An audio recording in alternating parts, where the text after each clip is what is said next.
لبِ لباب پہچان، اپنی پہچان مت بھولو۔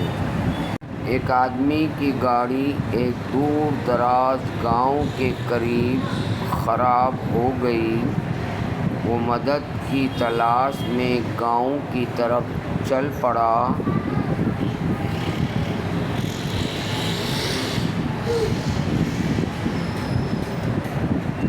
اچانک اس نے ایک عجیب منظر دیکھا۔ مرغیوں کے درمیان ایک باز کا بچہ زمین سے دانہ چگ رہا تھا۔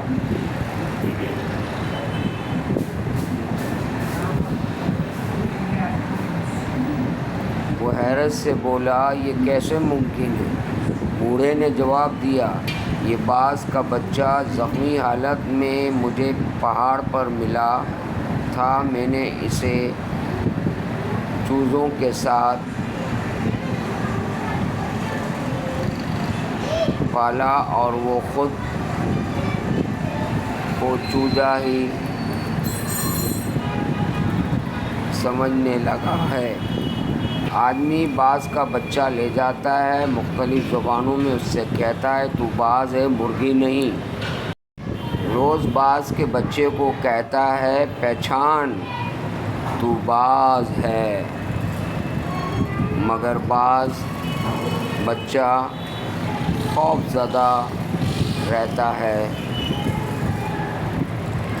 پھر ایک دن وہ اسے پہاڑ کی بلند چوٹی پر لے گیا اور کہا، اب خود کو پہچان، اور باز کو نیچے دھکیل دیا۔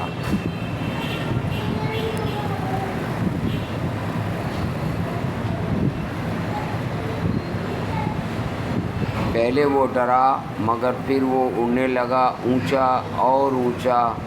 یہی اس کی اصل پہچان تھی۔